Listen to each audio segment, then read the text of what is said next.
Good evening, everybody. How y'all doing? Pretty good here, and welcome to the channel. Gonna do something I've been thinking about doing for a while, and that is I am going to crack open the owner's manual. And as you can see, I haven't opened this thing yet. Now, I used to read these things cover to cover. I don't know why, but I did. I haven't done that now in the last 2 or 3 vehicles. But I've discovered there's a lot of buttons down by your knees in the Toyota Tundra. So I thought I'd make it easy for people like myself or you guys who don't want to read this stupid manual. I'm gonna go over what those buttons are for. Some pretty obvious, some not so much, some I'm not even sure what they're for yet. But we're gonna look at each one. I've got a picture of them on the screen here on the computer, so you'll be able to tell what it looks like and which one I'm looking at. And then we're gonna real quick look it up in the manual and see what it does. That way, you guys can just click on my video and you don't even have to crack open the manual. You can see it and I'll tell you what it does. So stay tuned. I'm gonna put this camera on my head, which you'll be able to see down there on my screen, and we're gonna have a go at this. Be right back. All right, here we go. You guys can see right there, I've got a picture of the left side, that'd be this side, of the the gauge cluster, below the gauge cluster, I guess, right above your left knee. The buttons that are on that panel down there. And we're going to start with this one. And I'd say if you don't know what this one is, you probably shouldn't be driving any vehicle, right? I mean, come on. Pretty obvious, right? This is the mirror adjustment. Real quick, push it to the left, you adjust the left mirror. Push it to the right, you adjust the right mirror. That's all there is to it. If you want more information on that, I'll tell you it's on page 134 in the manual. 134. Next, we're going to go over here to the on, and then it says door, and then it says off. On, door, off. I don't really know what that means off the top of my head, so we're gonna take a look at that. According to the manual, it says that's your personal interior lights main switch. Your personal interior lights main switch. It's on 422 of the manual. Real quick, obviously that's to turn the lights on and off inside the cab, but it says, let's see, it says off. The personal interior lights can be individually turned on or off. Door. The personal interior lights come on when the door is opened. They turn off when the door is closed. The personal interior lights cannot be individually turned off.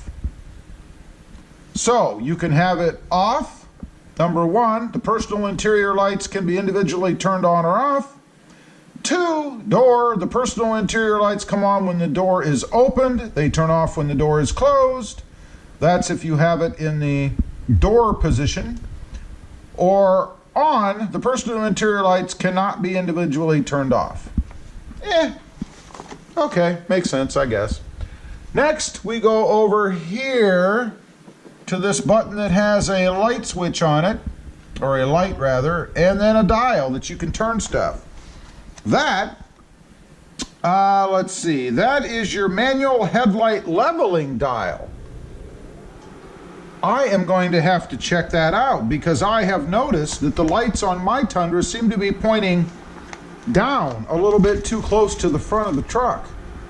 I must admit, I did not know what that was. But now I do. It says here in the manual, and I'm reading from the manual, if you guys can see here, it says, the level of the headlights can be adjusted according to the number of passengers and the loading condition of the vehicle. 1, raises the level of the headlights.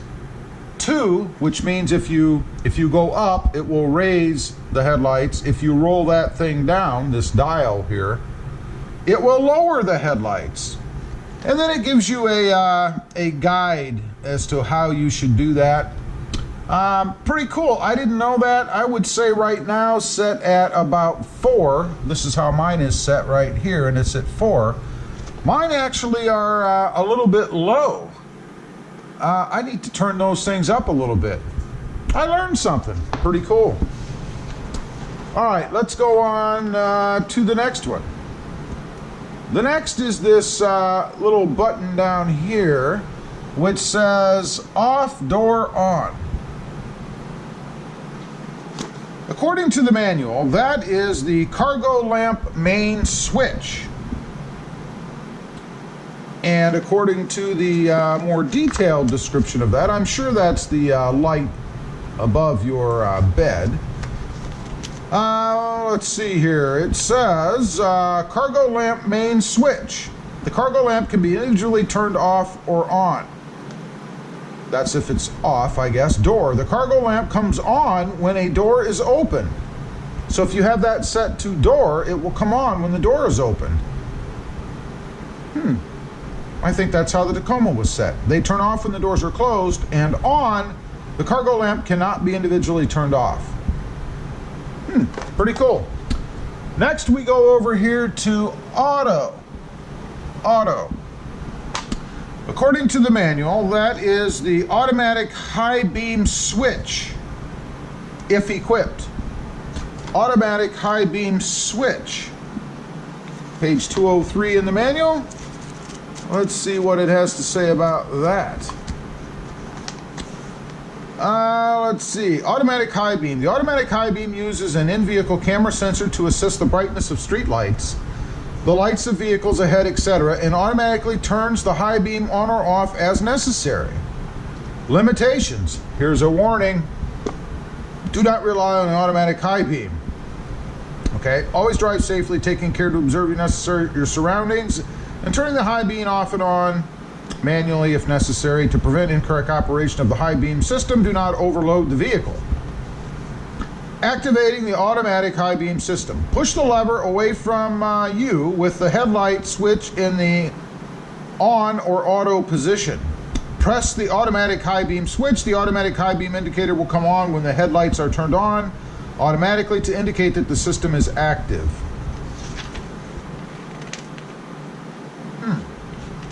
That's pretty cool. I've actually used this, and simply what it means is when you have this switch depressed, you can click the high beams on, and then when a car or brighter lights are ahead of you, they will automatically go back down to normal lights. It actually works pretty good, unless you're facing into a snowbank or something, and then it goes off.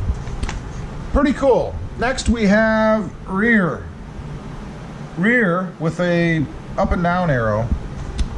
Let's see what this is for. This is the power back window switch. Actually tried this, didn't know where it was until I hit that button. It's pretty cool. Obviously it raises and lowers your rear window. All right, let's go ahead and take a look at the right side of that console. Let's blow this up a little bit. Hopefully you guys can see it okay. Probably can anyway, but let's do it. Okay, over here on the left, we have a P with a bunch of waves and a cone, it looks like, right here. According to the manual, this is the intuitive parking assist switch, if equipped. It is on page number 262 of the manual.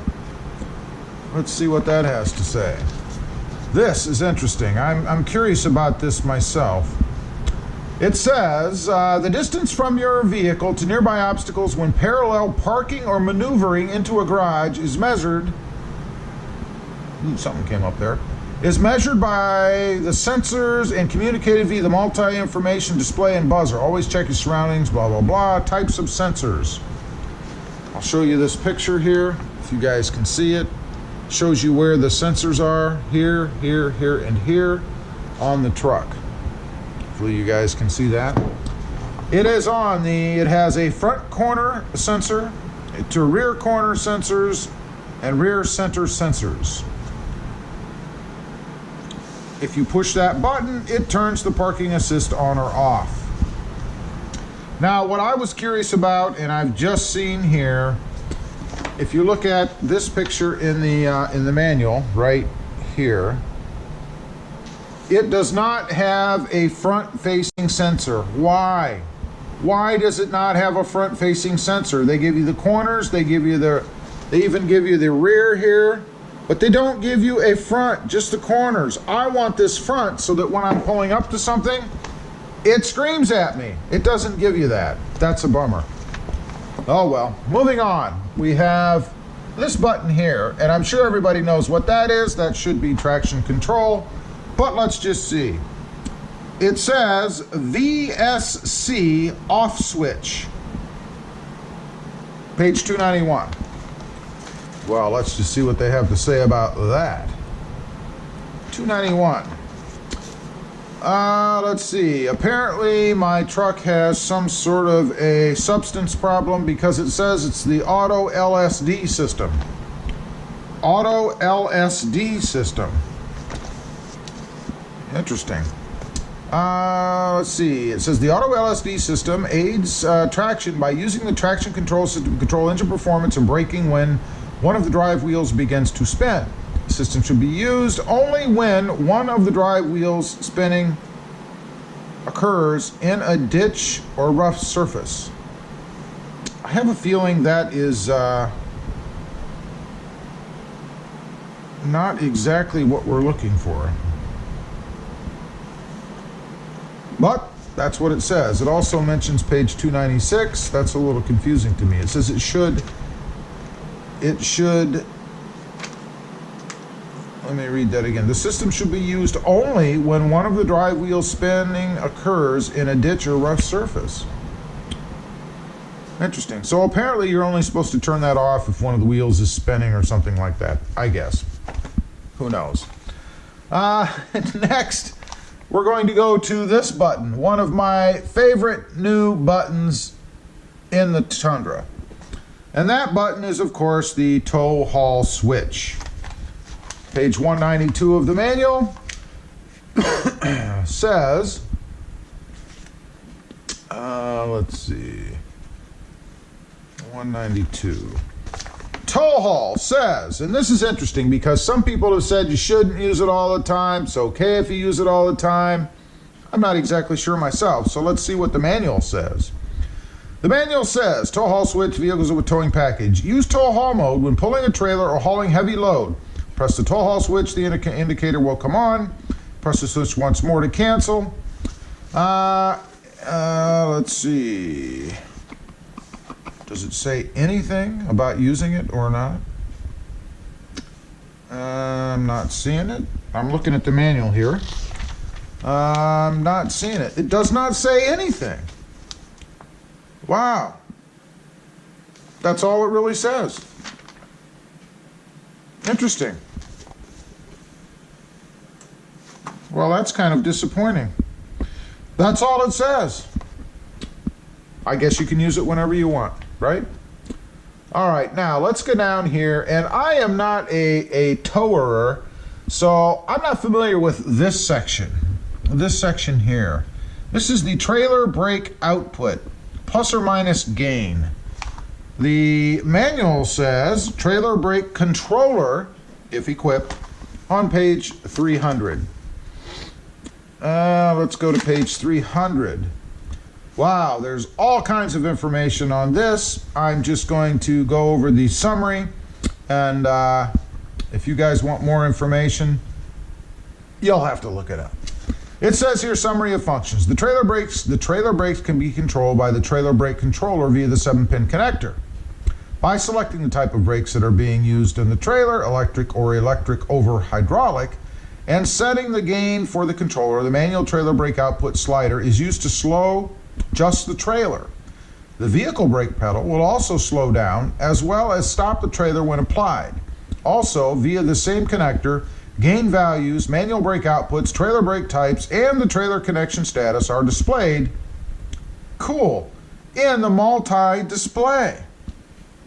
Well, if you've never used it, you've probably never seen this, so let me show you.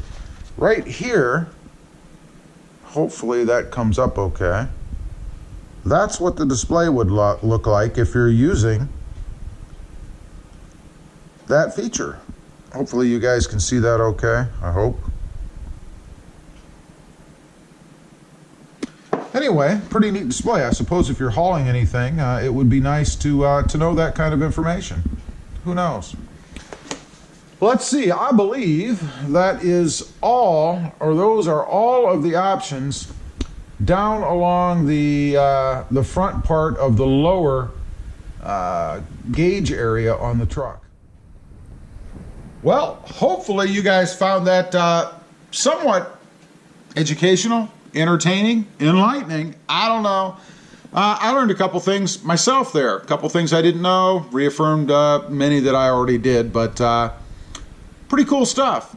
Again, I thought I would just get on here, run through those things with you guys. I know I would rather sit down and have someone present these kind of things to me rather than having to dig out the manual, read through them, try to figure out what they mean. So I hope you enjoyed this. I hope it was helpful, like I said. As usual, appreciate you guys watching. Please give this video a big thumbs up. Hit that subscribe button if you haven't before. And we'll see you next time on the web. Have a good day, or evening, or morning. Bye.